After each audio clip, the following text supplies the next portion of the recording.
Бейиш нуру.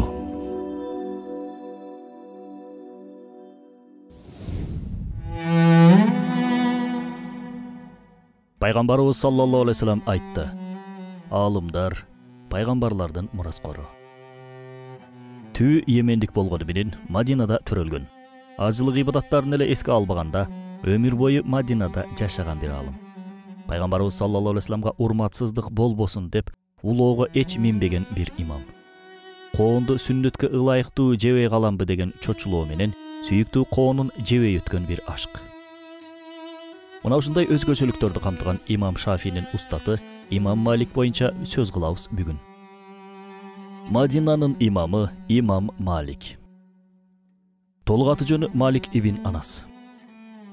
Туура, сиздин да эсиңизге дароо эле Анас бин Маликти салды окшойт. Бирок ал эмес. Биздин бүгүнкү каарманыбыз Азирети Анас бин Маликтен туптуура 100 жыл кийин төрөлгөн. Тагыраагы 711-жылы жарык дүйнөгө келген. Чоң атасы Малик бин Амр табийиндердин улууларынан болчу. Ал кезинде Азирети Усман, Азирети Айша, Азирети Умар разияллаху анхулар баштаган улуу сахабалардын оозунан хадистерди уккан киши болгон. Атүгүл Азирети Усман разияллаху анхуну кепиндеп кабырга койгон 4 кишинин бири болгон дешет. Имам Малик илим менен алек болгон үйдө төрөлгөн жана ошондой үй бүлөдө жетилген. Апасы, атасы, бир тууган агасы, чоң атасы Айтор баары илим менен алектенүүчү. Бирок Малик бин Анас ичинелигинде оюн караак чыгып, илимге анчейин берилчү эмес. Аны көбүрөөк көгүчкөндөр кызыктырчу экен. Аларды сылап, сыйпалап, тамак суусун карап, Айтор бул иш анын өзүнчө бир хоббиси болгон.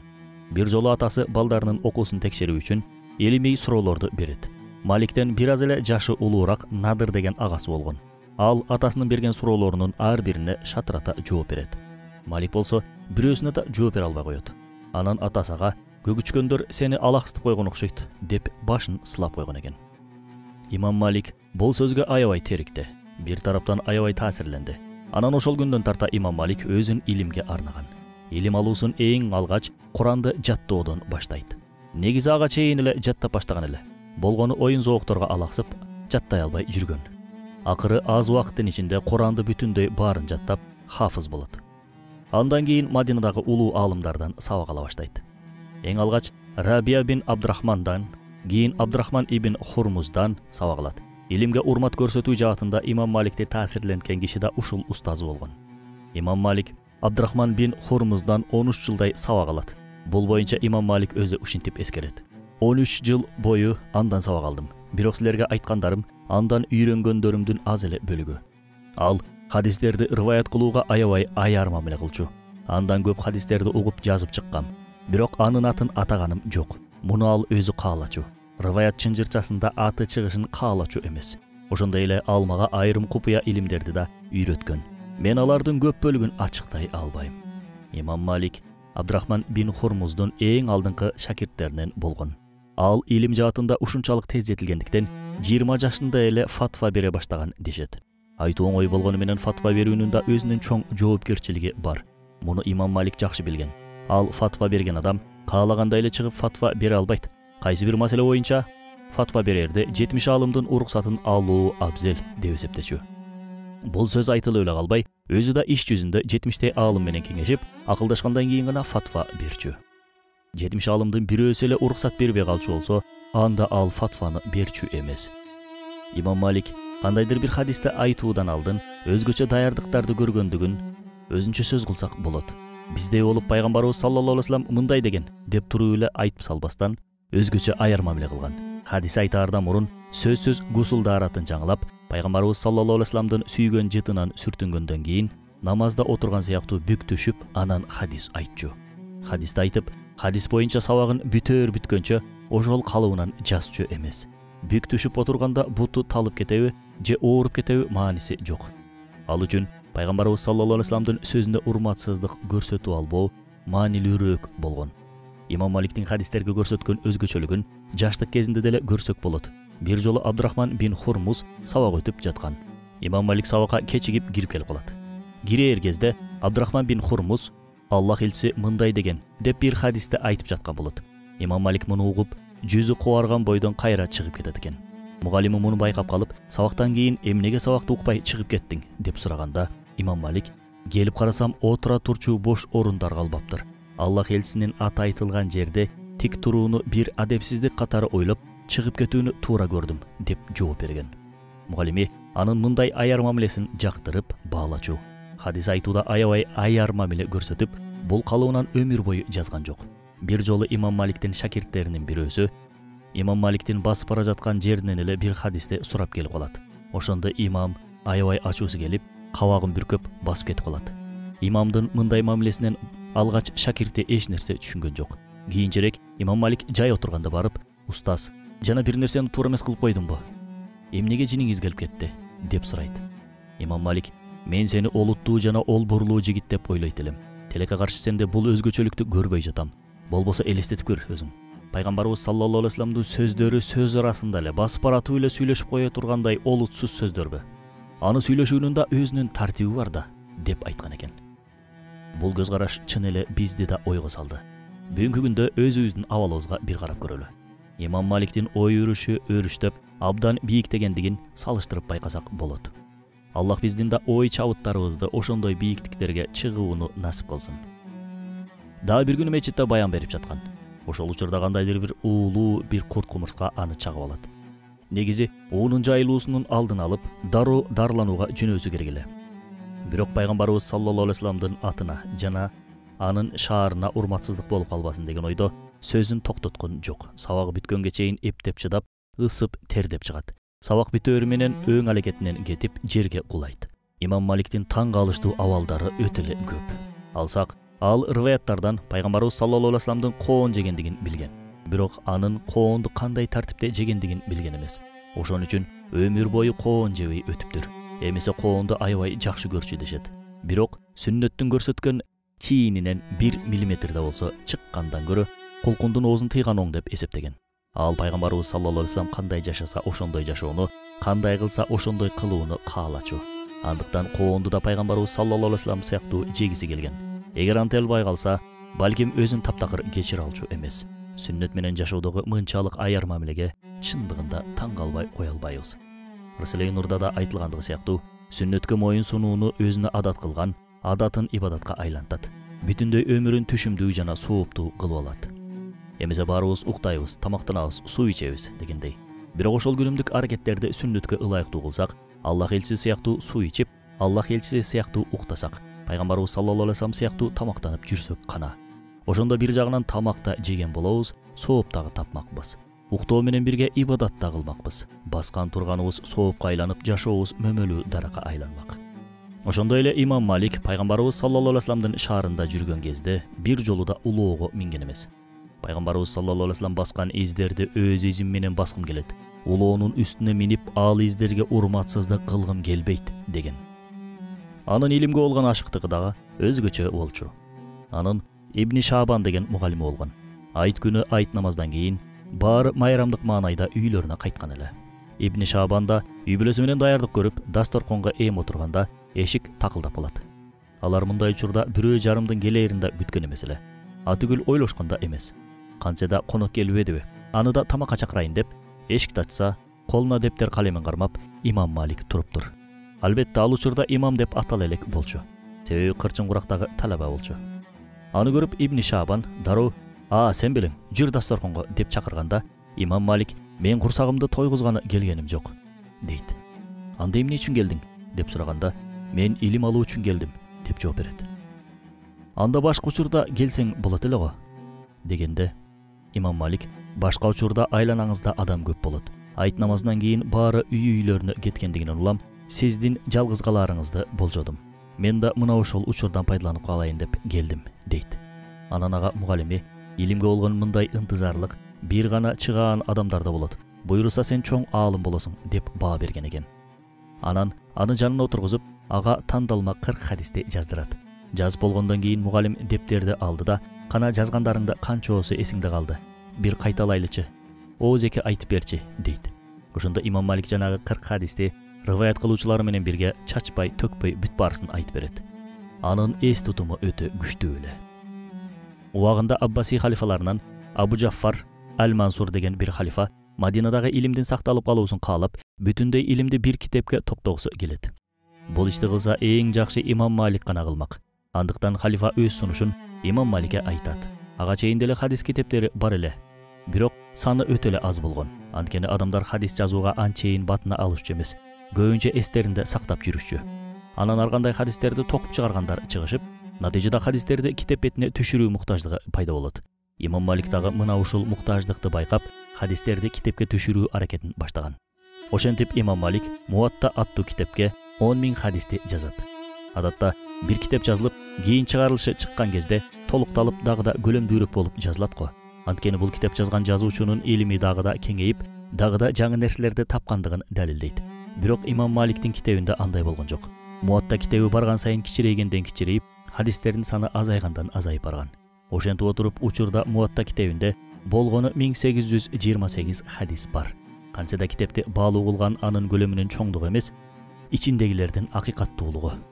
Имамдын өзү чогулткан хадистерин улам ирге отуруп, 10.000 хадистен болгону ошол калган. Мунун себеби хадиске карата ишенбөөчүлүк эле болгон эмес, хадис жеткирүүчүнүн хадистерге карата көрсөткөн мамилеси да болгон. Мисалы, бүгүн бирөөдөн хадис жазып алып, эртең ал адамдын хадиске урмат көрсөтпөгөндөй кейипте хадис айтып жаткандыгын көрүп калса, андан алган хадистерди китептеринен алып салчу. Кийин имам Малик кайтыш болгондон кийин анын үйүнөн адамдар толтура сандыктарды таап чыгышат. Ичтеринен ачып караса, колго жазылган толгон токой китептер. Бирок жарыктык алардын эч кимисин элге алып чыкпаптыр. Себеби хадис жеткирүүдө кандайдыр бир кемчилик кетирип, туура эмес иш кылып коюудан корккон. Кантса да пайгамбарыбыз саллаллаху алейхи вассаламдын ким мен айтпаган сөздү хадис деп айта турчу болсо, тозоктогу ордун даярдай берсин деген хадисин жакшы билген. Ошондуктан бул маселеге өтө аяр мамиле жасаган. Билгендер билишет, динибизде мутаватир деген бир термин бар. Мисалы, бир жипти оңой эле үзүп алсак болот. Бирок миңдеген жиптер биригип, өрүлгөн кезде арканга айланат. Аны эми оңойчулук менен үзүп салуу мүмкүн эмес. Мутаватир деле дал ошондой абал. Бир эле кабардын ар башка булактар менен келип биригүүсүн түшүнсөк болот. Имам Малик мадиналыктардын жашоо таризин өзүнчө мутаватир өкүмүндө эсептеген. Анткени алар пайгамбарыбыз саллаллаху алейхи вассаламды көрүп, ошого жараша жасашты жана жашашты. Кийингилер дагы аларды туурашты. Мына ушундайча сүннөт амалдары алардын жашоо таризине кирип байыр алды. Андыктан бир нерсе Куран менен сүннөттөн табылбаган болсо, анда аны мадиналыктардын амалдарынан карашыбыз керек деп айтчу. Малики мазхабынын келип чыгуу тарыхы да, башка мазхабтардан өзгөчөлүгү да мына ушунда. Адатта мазхабтардагы фикх өкүмдөрүн чыгарууда эң алгач Куран өкүмдөрүнө, андан кийин сүннөткө, андан кийин ижмага, башкача айтканда аалымдардын ошол маселе боюнча бир пикирге келүүсү менен чыгарылат. Имам Маликтин мазхабында деле кудум ошондой эле тартип менен жүрөт. Бирок ижмага келгенде имам Малик ижмага эмес, мадиналыктардын амалдарына басым жасаган. Билесиздер, мазхабтардан башкача айтканда, кандайдыр бир ибадатты аткарууда бир канча тандоолордун болуусу адамдын пайдасына. Мындай альтернативалар кайдан келип чыккан десеңиз, баары сүннөттөн келип чыккан. Болгону Аллах элчисинин айрым аткарган амалдарын ачыктабастан табышмактуу калтырган. Мунун сырларын изилдесек өтө терең. Анткени үммөт дүйнөнүн чар тарабында бар. Айрым аймактарда жашагандар үчүн Ханафи мазхабы ылайыктуу келсе, кээ өлкө жердегилер үчүн имам Шафинин мазхабы ылайыктуу келет. Бирок негизги акыйкаттарда, мисалы, кыбыланын бир болуусу, ишенимдин бир болуусу ансыз деле алардын динин бир экендигин көрсөтүүдө. Өзгөчөлүктөр болгону амалдардын майда барат маселелеринде гана. Алсак бизде даарат алууда баштын 4төн 1 бөлүгүн маск тартып, суу менен сылоо жетиштүү болсо, айрым мазхабтарда бул жетишпейт. Башты да бет жуугандай кылып толук жууш керек болот. Бизде да ошондой болгонун эми элестетип көрүңүз. Анда биздикилердин баары гайморит, менингит болуп өлмөк. Ал эми ысык чөлкөмдөрдө жашаган адамдар үчүн бул ыңгайлуу, кадыресе көрүнүш. Андыктан мазхабтардын бар болуусу толугу менен пайдалуу. Маселеге мектептеги параллель класстар сыяктуу карасак дагы болот. Мектептерде А, Б, В, Г деген 4 класс бар болсо, алардын ар биринин өзүнчө класс жетекчиси болоору маалым. Класс жетекчилердин табияты, мүнөзү башка-башка болгондуктан, теманы түшүндүрүү ыкмалары да ар башка келет. Теманы окутууда канчалык түрдүү ыкмаларды колдонушса да, жыйынтыгында бир теманы өтүшөт. Мазхабтар деле дал ушул сыяктуу. Төртөөнүн тең максаты пайгамбарыбыз саллаллаху алейхи вассаламдын көрсөткөн нерселерин көрсөтүп, сүннөткө ылайыктуу түрдө амал кылууга чакыруу. Болгону ортолорунда майда барат айырмачылыктар бар. Анан мисалдагы окуучу үчүн бир күн ал класста, эртең бул класста, бүрсү күнү тигил класста окуусуна уруксат жок. Мүмкүн өмүрүндө бир жолу класс алмаштырууга уруксат бардыр. Бирок кийим алмаштыргандай эле класс алмаштыра берүү туура эмес. Андай кылсаң, Эч бир класс жетекчи сени окуткусу келбей калат. Мазхабтарда деле ошол эреже бар. Айрым суроолордон улам муну да кошуп кетүүгө туура келди. Темабызга кайтып келсек, демек Имам Маликтин түзгөн мазхабынан 1400 жыл мурун Мадинада жашаган адамдардын амалдарын көрсөк болот. Имам Шафи Имам Малик боюнча хадис айтылчу жерлерде ал асмандагы жылдыз сыяктуу эле. Илим жаттоодо, аны түшүнүүдө жана аны сактоодо эч ким Имам Малик сыяктуу боло алган жок. Эгер ал Мадинада болгондо, Хижаз аймагында илим калчу эмес деп айткан.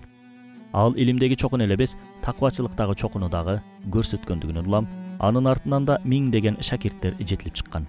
Мадинанын илим борборуна айлануусунда анын орду өтө чоң.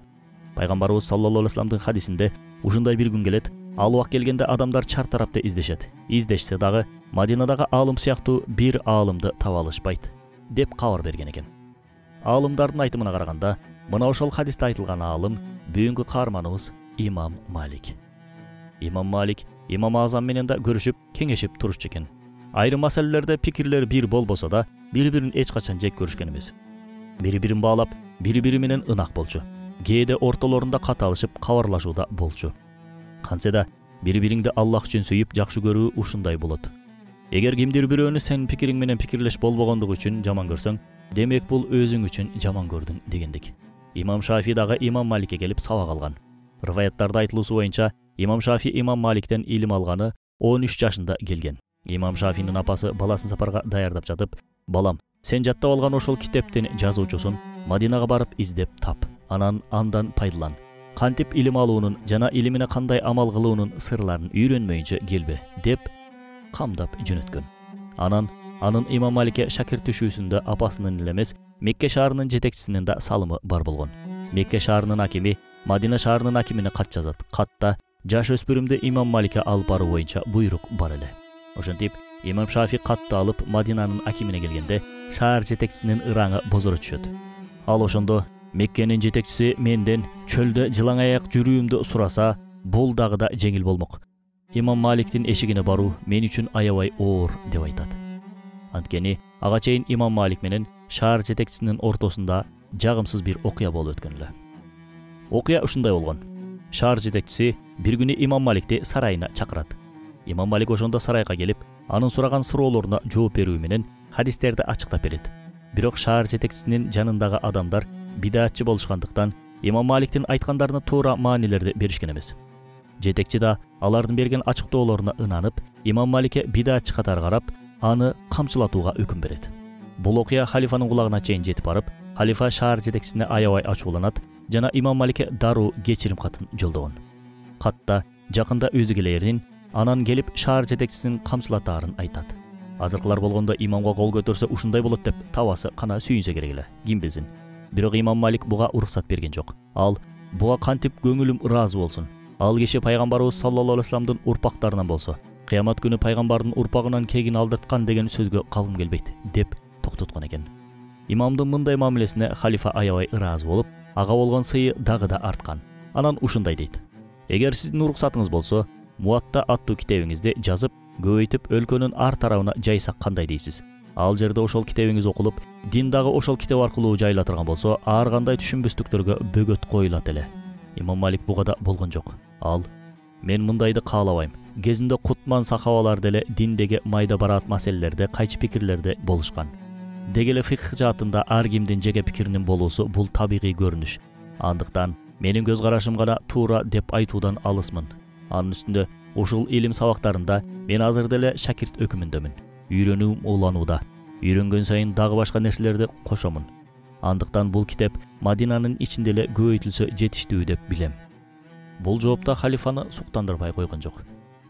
Чынында мындай мүмкүнчүлүк ар дайым келе бербейт. Өз китебинин бүткүл дүйнөгө жайылуусун жана окулуусун ким каалабасын? Халифа бул сунуш менен Имам Маликтин китебиндеги эреже чечимдерди өлкөнүн конституциясы абалына алып келели деген оюн айткан. Андыктан Имам Маликтин аты чыкмак, даңкы чыкмак. Бүгүнкү күндүн адамдарынын эң көп умтулган нерсеси да мына ушул болуп атпайбы?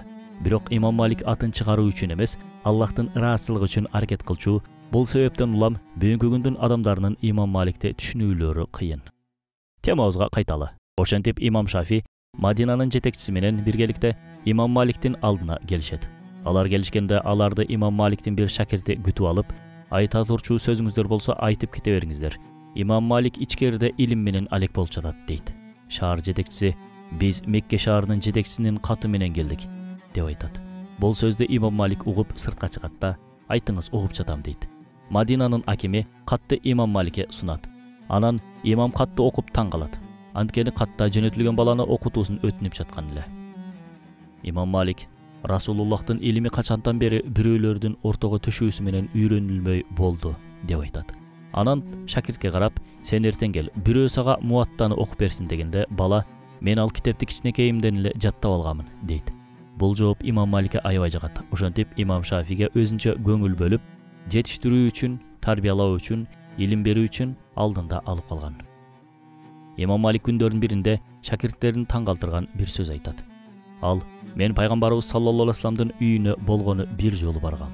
Балдар, кантип эле?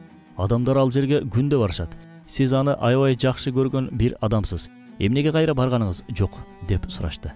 Чын, аны мен аябай жакшы көрөм. Ошол себептен ал жакка барганымда ыйдан өзүмдү баса албай коем. Атүгүл өзүмдү жоготуп коем дейт. Ооба, ал Аллах элчиси саллаллаху алейхи вассаламды аябай жакшы көрчү. Мадинада пайгамбарыбыз саллаллаху алейхи вассаламдын сөөгү жатат деп Мадинада эч качан дарасыз жүргөн эмес. Эгер даратын сындырыш керек болуп калса, шаардан чыгып, муктаждыгын бүтүрүп, анан кайра дарат алып келчү экен. Аны өлүмгө жетелеген оорусунун себеби даратын көпкө сактап жүрүүсү болуп саналган. Ошентип Имам Малик 795-жылы Мадинада көз жумган. Ооба, даңазалуу инсандын ушундай даңазалуу өмүр жолу бар. Анын улуу аалымдардын катарына киргендиги да бекеринен эмес. Аллахым баарыбызга анын жашоосун туура пайдалана билүүнү насип кылсын.